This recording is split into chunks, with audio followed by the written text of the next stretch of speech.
Today's Bible verse comes from 2 Corinthians chapter 9, verse 6, King James Version.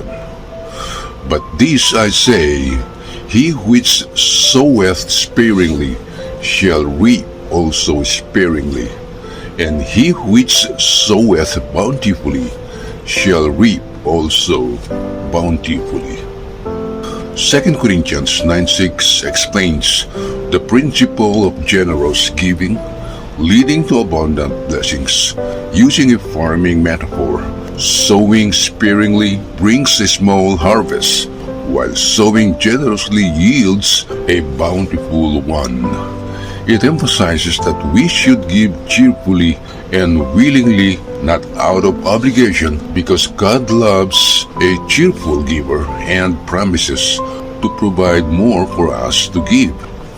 In essence, number 1, sow sparingly, reap sparingly. Holding back on giving money, time, help results in little return. Number 2, sow bountifully, reap bountifully. Giving generously with an open heart leads to a greater harvest of blessings.